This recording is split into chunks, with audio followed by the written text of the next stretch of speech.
Ankleshwar ડિવિઝનના 3 police મથકમાં ઝડપાયેલ 24.50 લાખના વિદેશી દારૂના જથ્થાનો રોડ રોલર ફેરવી નાશ કરવામાં આવ્યો હતો. અંકલેશ્વર ડિવિઝનમાં આવેલ અંકલેશ્વર બી ડિવિઝન તાલુકા પોલીસ મથક પાનોલી પોલીસ મથકમાં ઝડપાયેલ વિદેશી દારૂના જથ્થાનો નાશ કરવામાં આવ્યો હતો.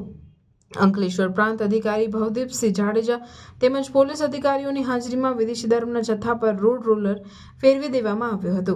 રૂપિયા 24.50 લાખની કિંમતની 14,000થી વધુની વિદેશી દારૂની બોટલ પર રોડ રોલર ફેરવી તેનો નાશ કરવામાં આવ્યો હતો. વિદેશી દારૂના નાશ સમયે ચુસ્ત પોલીસ બંદોબસ્ત ગોઠવવામાં આવ્યો હતો.